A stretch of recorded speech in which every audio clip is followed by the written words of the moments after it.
Good evening, everybody. I'm happy to be here and thank you for coming. This presentation is part of what we're trying to shape in Lowell as Lowell, the City of Learning. Learning City designation that's part of UNESCO. What we're doing by thinking about that is bringing together all the many sort of learning opportunities that go on in Lowell, putting a kind of an umbrella or frame around them, and to encourage people to develop ideas for teaching and learning in all ways, in all fashion, in all means, including anything from learning do-it-yourself tasks to learning about politics to learning about economics or research or solar energy. And we're doing it in a way which we hope will bring the idea of Lowell being a city and a classroom without walls. So this is part of that event. We're going to be putting together some few of these kinds of activities over the next year or so, including our Festival of Learning. But tonight, purpose of being here is actually to celebrate the 150th anniversary of the birth of Gandhi. It's actually today in India, tomorrow in the United States. He was born in 1869. He would have been 150 years old.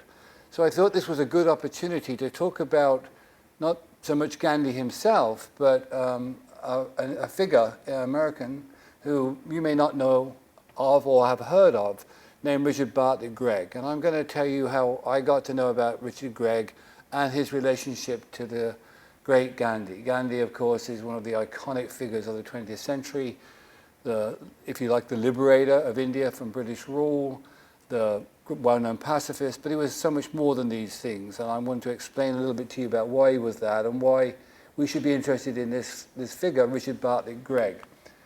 But this is a two-part, or maybe even a three-part discussion on my part, because the way this came about was by accident. I'm not a specialist on Gandhi. I'm not a student of Gandhian thought or of pacifism, but it so happens that my father was a pacifist, and I got to figure this out much later in my life. My father died 50 years ago this year, and I never talked to him about being a pacifist.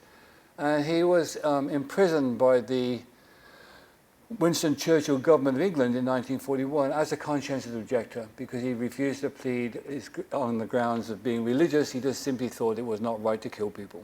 I didn't really understand that. I didn't really know much about it. And we didn't talk very much about it in my family, partly because I think that him being in prison and growing up so close to the end of World War II, because after all this was a war against the Nazis, that individuals like my father, who were conscientious objectors, were not very well looked upon. In fact, my older brother and sister were often made fun of for being the son and daughters of what they call a conchi.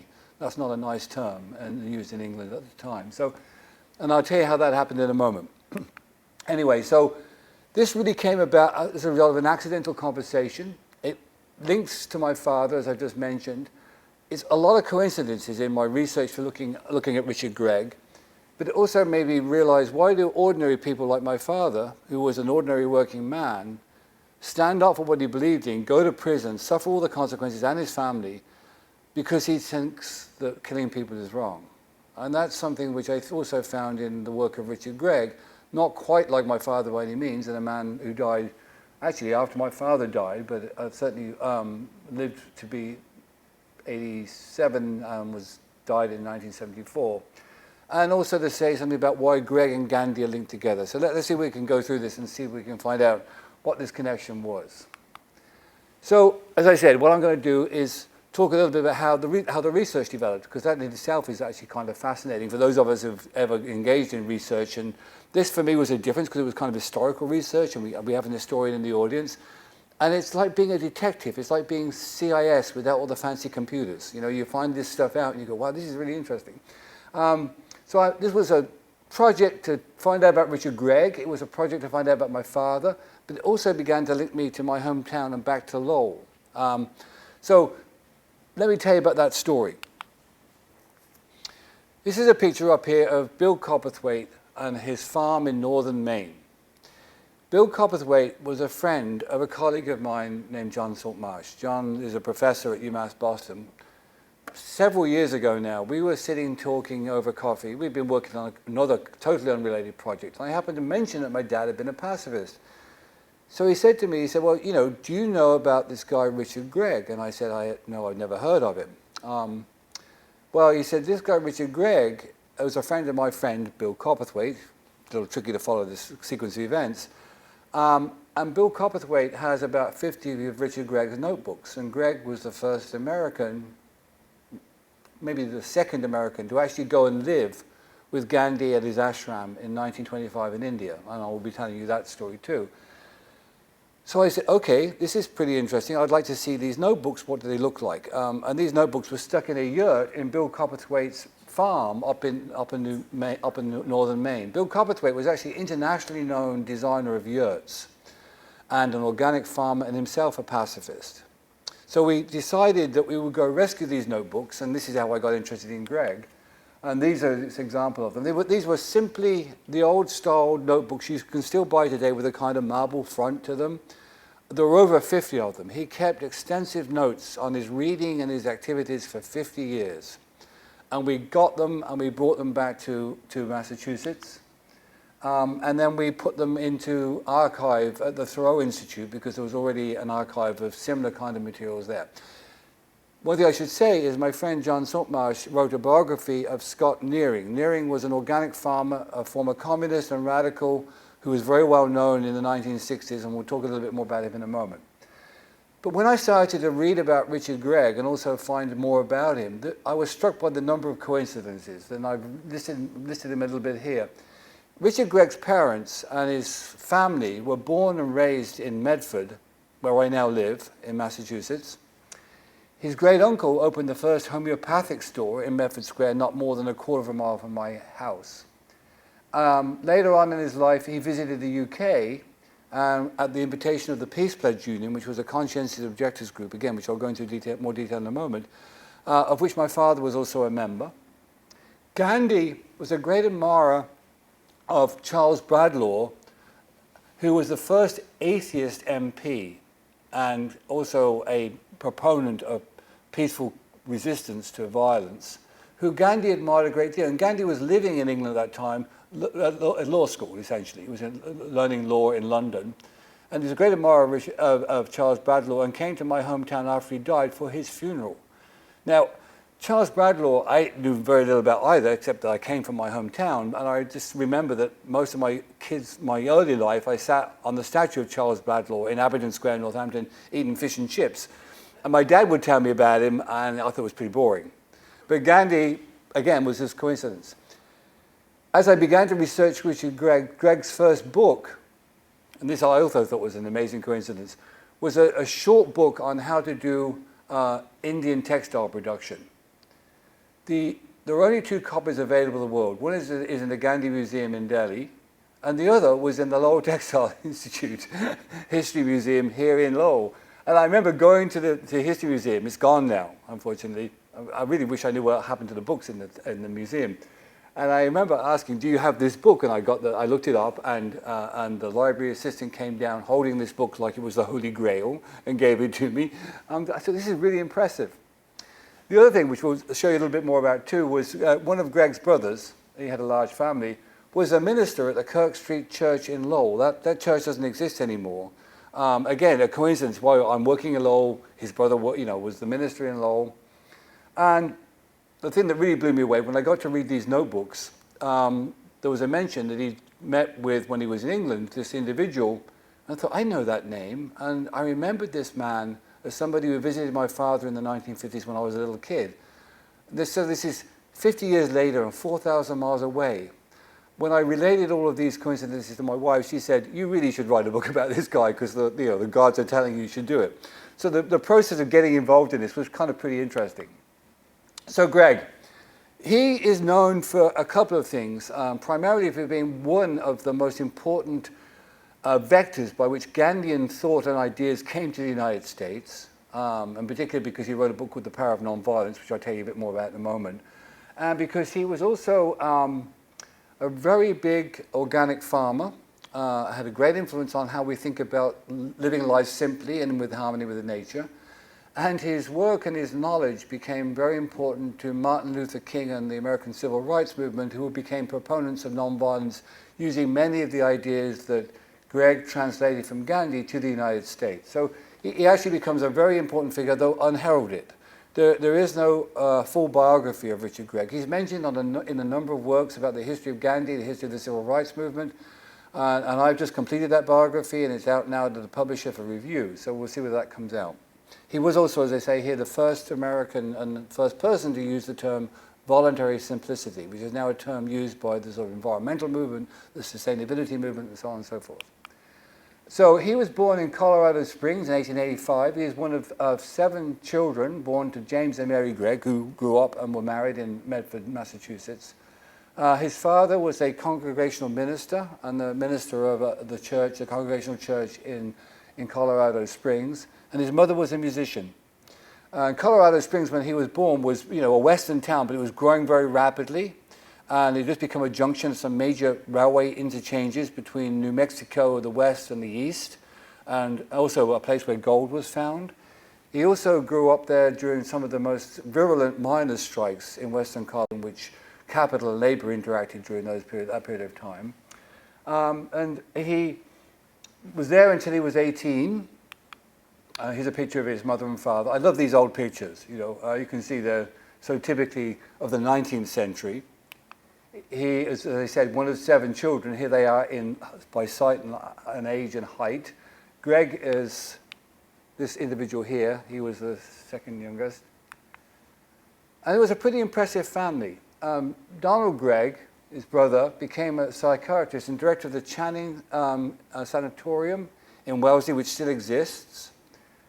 His other sister, Eleanor Gregg, a nurse and a writer. There was a book written about her. She was the first ever nurse for the Department of Indian Affairs. She traveled widely across the United States, taking care of what we now call Native American populations, but Indian populations in America. His other brother, James, was the one who became the minister of Kirk Street Church in Lowell. He later went on to become the director of the Hampton Institute, which was the first, one of the very few African-American teaching institutions in the United States in the early 20th century. And his older brother, Alan Gregg, who he's very close to, became a noted doctor and a vice president, or the vice president of the Rockefeller Foundation by the 1940s. And his other sister, Marjorie Gregg, a teacher and artist, she lived in Vermont. She actually invented a pair of trousers for women to wear that they could do agricultural work in, and lived in Vermont, was a very religious woman, and became a school teacher. And here's a picture of Kirk Street Church. There's no record, there's very few records of Kirk Street Church in Lowell that I could find. I even asked Dick Howe here whether he could find anything more about Kirk Street Church. I should now ask Bob Frank whether he could do a study of this to see where it came from. This is a lithograph I found. It was built in 1846. I don't know how long it was in place, certainly not past the 1920s as far as I can tell. One other sister of his, who was always known as the good-looking one, apparently, was, as you can see, Faith Gregg. Interesting story with Faith Gregg is that she married a man named Bemis. Bemis was the head and the owner of the Bemis Packaging Corporation. Bemis made a huge amount of money designing and developing sacks for carrying hemp and cotton and so forth. And it's now a multinational corporation that's still in place. She married into money and ended up living in Louisburg Square in Boston and later on in Chestnut Hill. And she sort of funded Gregg, who never really ever had a job for most of his life. So one other point about Gregg when he was growing up in Colorado Springs for about a year became the place where Nikola Tesla moved to try and build the biggest generator that had ever been built, and did build it. He was attempting to build a powerful enough generator to transmit electricity, not by wire, but by over the air. This can't be done, but we didn't tell him that at the time, right? As you can see in this picture, this really pretty bizarre building was built not more than about a mile and a half from where Gregg grew up. And here in the middle there is a picture of Gregg when he was 16. He worked for Nikola Tesla for a summer, winding coils and sweeping the floor, right? This actually led to him being very interested in electrical engineering, and that's what he wanted to major in when he went to Harvard, and in science in general. So what did he do? He attended the Cutler Academy, which is a very prestigious place in Colorado Springs. His parents weren't wealthy, but they were middle class. He also attended Harvard College and graduated in 1907. He taught for a while at the Milton Academy here in Massachusetts.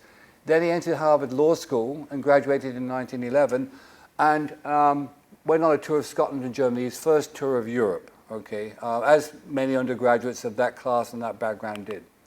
Here's a picture of Richard Gregg's passport photograph. This is why you should always have Photoshop, right? So after returning from England, he began to work at the law office of Gaston, Snow and Saltonstall, the Saltonstall building downtown in Boston, a very prestigious law firm, but he hated it. And then he quit that job, and he got a job working for his brother-in-law, who's the Bemis who was married to Faith. He took him to India for the first time because that corporation was setting up a hemp factory to produce hemp for textiles in India, which was a very important part of the Indian textile economy under the British Raj in that period of time. Still a little bit lost, he didn't really settle down in a job until he accepted a position at the National War Labour Relations Board at the end of the First World War, before it ended. And he was very much involved in doing arbitration around the strikes, especially the very famous Bethlehem Steel strike. This is important because his experience in labour relations and later working with a union really soured him on American capitalism. He became a major critic of American capitalism, American industrialization, but he was not himself a socialist.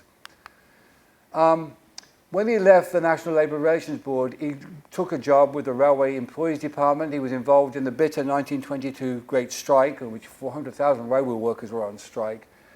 And he lost his job when the strike collapsed and failed. Okay. But whilst living in Chicago, working there, he went into a bookstore and came across one of the first issues of Young India, which was Gandhi's magazine that he was putting out in the 1918, roughly between 1919 and 1925. And he read about Gandhi's activities in South Africa. Many of you may know that Gandhi started off in life working to protect and fight racial discrimination amongst Indians who were living and working in South Africa. And he provided legal representation for them before he moved back to India and later on became, of course, extremely famous and powerful. So disenchanted was Gregg with industrial labor relations in America, with industrialization, commercialization, all that meant in the United States, that he resolved to move to India and go and study with Gandhi. So in 1925, he left to go and visit Gandhi at his ashram. He wrote to Gandhi, asked him if he could come. Gandhi responded, it'd be lovely to have him come to the ashram. So he left, he came to the ashram, arrived there in early 1926. And before he left, he wrote this long letter, which, and I should go backtrack and say that one of the great things about doing this research was that I got in touch with his family and went to visit them and interview them, and they gave me all kinds of pictures and a whole load of letters that he wrote to his family during most of his life. In fact, I found out that Gregg wrote to his mom every week till she died, and he was 41 when she died. So you should all feel guilty about this, that he wrote to his mother that often. And he wrote to her from a small cabin in the edges of the Himalayas by oil light, with a little pen that you dip into ink. None of you emailed in that point in time. He was very conscious of that, right? Conscious of that. But the other thing that he did before he left was he wrote this long letter to his family explaining the decision to go and visit Gandhi and live in India. And railed against these things. You can see, he said, I'm opposed to our government and to most existing governments. I'm against machine industry and commercialism. I'm against newspapers and movies and phonographs and radio. He was against a lot of stuff. I'm against war. I oppose the legal profession, even though he himself was a lawyer. I don't believe in the germ causation theory of disease. He was maybe not quite right about that. He thinks the citizen life and no cities is demoralizing. And he's opposed largely to commercialization and commodification. He's saying this to his mother and father and to his sisters and brothers in a long letter to explain why he's moving to India. He was 39 when he did this. He was not a young man at this point in time. But this is interesting and indicative of what he later becomes, which is an advocate of peace, an advocate of Gandhian methods and ideas, and of simplicity and organic farming. So he goes to India. He leaves in New York, arrives in India, as I mentioned. He goes directly to the Sabarmati, the Gandhi's first ashram. An ashram is a place, it's kind of like a small village that's built around the idea of living peacefully in coexistence and so forth, not far from what was then called Bombay. Here's a picture that they gave me. This is Gandhi and Gregg on the left, in 1928 when he was living at the ashram with him. Quickly built a relationship. There's a manuscript. When I was doing this research and we found these notebooks, I opened one of them up, and these like 10 pages fell out, which is Gregg's typewritten notes, My Memories of Gandhi, which he describes his first meeting with him, how he got to the ashram 2 days later. Gandhi, who had just been released from prison by the British, he was in prison by the British at that point in time, he was in prison many times by the British, and Gandhi, who liked to walk a lot, came and walked with him, and he describes walking with Gandhi and being a little bit intimidated because he's having like 2 hours of conversation with Gandhi, and Gandhi walks really fast, he really likes to walk a lot. All of that magically in a notebook that fell out and had been mouldering in a yurt in northern Maine. Here's an example of just some of the writings and letters that he exchanged for most of his life with Gandhi for the 25 years that he knew him as his friend. This is, I won't try and translate this because the writing's hard to read. This is a letter from Gandhi to Gregg. He called him my dear Gregg. Later he called him Govind, which is his name for him. He signs it Bapu, which is his affectionate name for himself. A lot of the letters that I saw that they have exchanges about, they were about nutrition and food and eating. Gandhi suffered terrible intestinal problems, and both of them suffered from piles. This is how fascinating the research can get. And in one letter, Gandhi tells Gregg he's had great success by eating nettles and goat's milk. And I'm thinking, no wonder you have indigestion problems, you know. And here's you can't really see this because it's very faded, but this is the first letter he writes to W.E. Du Bois about the work that he was doing, Du Bois was doing, and that Gregg was doing. And they begin an exchange of letters throughout the sort of late 20s and early 1930s. He spends a year whilst in India teaching Indian children at the school of a man named Stokes. Stokes was an American who went to India and set up a school for poor Indian children up near the Himalayas, not far from a place called Simla. And if any of you have read or watched the TV program, that was the place which was where the British Raj spent its summers, right? So it's a beautiful, cooler area of India in the north, near the Himalayas. He was not a good teacher and very nervous about doing it, and his notebooks talk about his fear of teaching, and he prepares assiduously.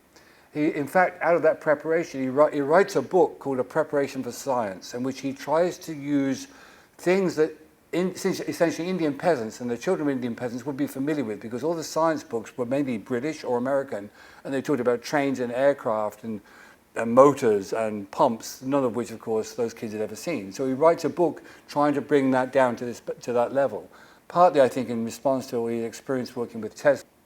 The book seeks to explain science in non-Western terms, and it's his first real book after the book on textile manufacturers. Whilst there, I can't go through all the people he ended up meeting, but many of you may not know that the great Indian poet and writer, Rabindranath Tagore, there's a huge statue of him in Tavistock Square in London, the first Indian to get a Nobel Prize for literature. He became his friend, and Gregg taught in his school in India. Amongst many others, he met Jawaharlal Nehru and became his friend for a while he was in India before he became the first Prime Minister of India. Gandhi had recognized that Gregg had a lot of experience in labor relations, and he knew statistical analysis, and he was very good at analyzing effects. So he asked, when Gregg was first there, for him to go and study the Khadar movement, which is the sort of simple textile manufacturing, homespun textile manufacturing in India. And Gregg did that very assiduously again, and wrote a book called The Economics of Khadar, which was a full-length book that was published in India, really at Gandhi's behest. So I say that because we have to realize that the stuff that Gregg learned from Gandhi also learned some stuff from Gregg. It was a reciprocal relationship, because his American had skills and knowledge that Gandhi did not have, because Gandhi never came to America. Later on, Gregg really got into turning his attention to the philosophies that Gandhi was promoting. He wrote a book called The Psychology and Strategy of Gandhi's Nonviolent Resistance. It was followed by another 2 books before his major book, but they were all really a preparation for him writing about what Gandhi was saying about peaceful coexistence, peaceful response to violence, right? And as I said, Gregg became the central conduit for Gandhi's ideas into the West in the 1930s. When he returned from India for the first visit after his 4 years there, he marries an interior designer named Noni Tucker. Sadly, she dies some 10 or 12 years later and almost certainly had Alzheimer's, although he doesn't call it that. I could go into that in a moment. But as soon as he got married, he returned back to India, and he happened to be there the 2 or 3 days before Gandhi started the famous Saltmarsh. The Saltmarsh was this protest against the British taxation of salt, and he mobilized, in the end, over 80,000 Indians marched with him across some 230 miles to the coast, and then extracted salt from the beaches, didn't pay taxes. It was brutally repressed by the British colonial government and the British military. Over 60,000 Indians were arrested during the Salt March and the debacle around it. And if you see some of the pictures now, you can see that he was advocating nonviolent resistance. So the Indians who were there were beaten but did not resist, many of them brutally by British soldiers. Right? That trip also was the first that Noni was on with him, and in his notebooks there's some notes by her about spending the afternoons with Gandhi and how impressed she was with him and how much care and time he got to talk to Gregg's wife Noni. And before I go on any further, one of the things that came out of this research was that after speaking with members of his family, they trusted me, they wanted me to write this book. They sent me all of these personal family letters. And one morning when they arrived, I was sitting at our kitchen table, and I was looking at the letters, and there's one of them here now. See, there's a small envelope. This was sent from the ashram in 1928. But it had something inside of it. It's very hard for you to see from here, but it had a little amount of dried flowers. You see that? There's some leaves and a piece of flower. So I tipped this out, and I opened the letter, which was to Gregg's mom. And he says essentially in the letter that, oh, I'm writing to you this morning because this morning Gandhi came by my cabin and he brought me some flowers, and I thought you would like to have a look and see what kind of flowers Gandhi brought me. So my wife says to me, she says, you mean to tell me this little pile of dried flowers was last handled by Gandhi and is sitting next to our salt cellar on the kitchen table? These are the joys of doing this kind of research, so I kind of treasure that moment. Okay, so Gregg, once he gets back to the United States, after the second trip to India, after the Salt March, he writes articles for The Nation on the Salt March and about British imperialism and the consequences of it. He becomes very active in most of the major pacifist organizations in the United States, particularly the Fellowship of Reconciliation, which still exists, and later on the War Resistance League, which was an offshoot for that, which dealt with the international consequences of war. He becomes a central player in the whole pacifist movement, many of which are places where some of the then emerging civil rights leaders who play a role, much greater role in the 50s and 60s, learn about nonviolent resistance to violence. And in many cases were asked to read and did read Gregg's book, The Power of Nonviolence, which is this book here. This is the book that he produced after several studies he did of Gandhi's thinking, which I mentioned earlier. And this book sort of takes the pacifist world by storm. But it goes further than Gandhi's interpretation of what nonviolent resistance will look like. And I'll go into that in depth in a moment. But largely what it does is it introduces these 3 or 4 different notions. And they were controversial for the pacifist movement. He used a lot of military analogies and metaphors to talk about how you resist violence. You had to train for it, you had to be disciplined for it, you had to work on it. He introduced this notion of moral jujitsu. He very much believed that if you reacted to violence by not responding to violence, it puts your attacker off guard. And if it's witnessed publicly, that becomes a public media spectacle. And this Gandhi knew too. Gandhi knew that this way of resisting was more effective because of the public spectacle it created and how you would think about the attacker versus the person they're being attacked because they're being beaten and not resisting. Okay, so it's a very important development. It's this kind of public theater. When it came out, it was widely hailed and became, I think, one of the most 2 or 3 most important works on pacifism of the 20th century, and still remains in print. So, what is he? He argued in The Power of Nonviolence. It's a long book, and he has a kind of circuitous style, so I won't make you read it. I think I have a copy of it here. Yeah, as you can see from this is still available in a paperback version. Oddly enough, like Gandhi, he believed that the power of love is all that drives everybody. And that may sound naive and sort of sentimental in our day and age, but behind all of that is a long discussion of what that looks like. He believed, like Gandhi, that human beings must find a way to tap the persuasive power of nonviolence, to build sustaining cooperative relationships and constructive practices. For Gandhi and for Gregg, a lot of the ways in which we become better people is by working together. Both of them believe very fundamentally in manual work, particularly work on the ground, on the earth, in developing organic farming, but that we should do that collectively. A constructive program says those of us who work together will be at peace. And Gregg took that further by actually arguing very strongly that the way to train to be non-violent is to train collectively to do that. And you must be involved in doing something to get to that point in time, particularly building things that are useful for people. So he's very much concerned with that aspect of how you think about that life. This leads him eventually when he becomes the director of the Pendle Hill Institute, which is a Quaker retreat, but Gregg was not a Quaker. Some references of Gregg talk about him being a Quaker because he was there. He was never a Quaker. He wrote not much more than a pamphlet, it's only about 60 pages long, a book called The Value of Voluntary Simplicity. And this is where he argues and coins this term, as I mentioned, that the only way to peace is the living of a simple life, to give up consumer items. He's not asking people to become, monks. He's simply saying we must look constructively and thoughtfully about what we buy, how we live our life, how we treat the earth. And for many people now, this book is sort of the touchstone of sustainable living. Right? So again, a man who had a very important role. It's worth sort of reading this quote. I think that actually sums it up. I'll read it to you. Simplicity, to be more effective, must inform and be integrated with many aspects of life. It needs to become more social in purpose and method. It ought to be organically connected with a thoroughgoing program of non-violence as a method of persuasion to social change, and to be definitively a part of a constructive, practical program for the economic security of the masses. It's just a quote from that book. There are many gems like that within the book. The book's Power of Nonviolence and later the Voluntary Simplicity were so popular that the Peace Platoon, who I mentioned my father was a member of, and was a very big organization in England in the 1930s, mid and late 1930s, invited Gregg to come and do a tour and a talk to its members and so forth. And he met many of them, and it's great because I have all the letters he wrote back to his wife about having dinner with Aldous Huxley and David Hurd and all these major figures of the British anti-war movement, as you would call it today, right? He meets Bertrand Russell, the famous philosopher and mathematician.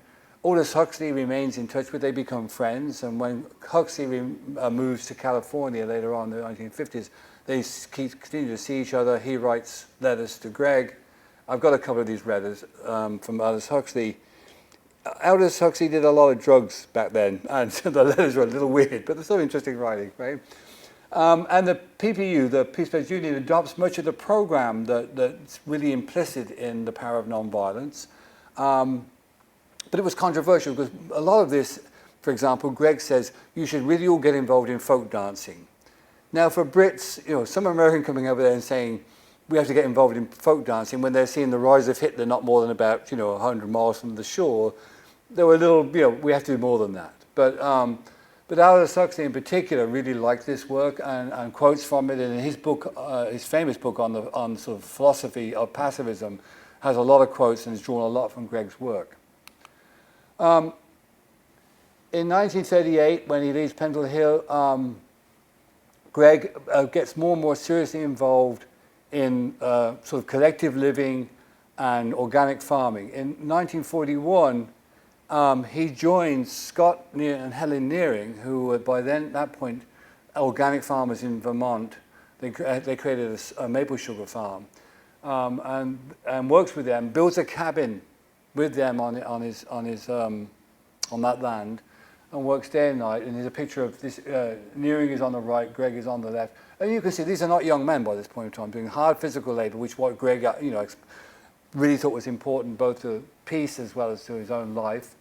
Some of the letters, the exchanges between Nearing and then Gregg are pretty interesting to me because although he was very respectful, and Gregg was always very respectful, you can tell that Nearing was a very difficult person to be with.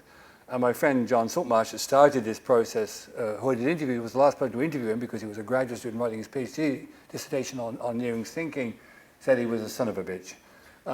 But he was a but he is a man who stood up very much for his principles. I mean, during the 1920s, he was a very, very eminent scholar. He was fired from the university he was at for being a communist. He was attacked for being a radical. And I think he sort of gave up on that idea so that he could reduce himself to this farm. And Gregg builds a cabin there, and later on in his life, when he's much older, he sells it to Pearl Buck, who he's also a friend of. And I've got letters between him and Pearl Buck about how much of the kitchen he's going to leave in the cabin and so forth. You know, this is the richness of doing this kind of historical work. The Nearings wrote Living the Good Life, which, when it was published in the early 1950s, didn't have that much of an impact. But in the 1960s, when the countercultural movement developed around the time of Woodstock and sort of 50 years ago, this decade, as it were, it became very much the Bible of organic farming, cooperative living, and communes. Those of us who encountered communes back in the day, there would always be a copy of Living the Good Life on the commune shelf.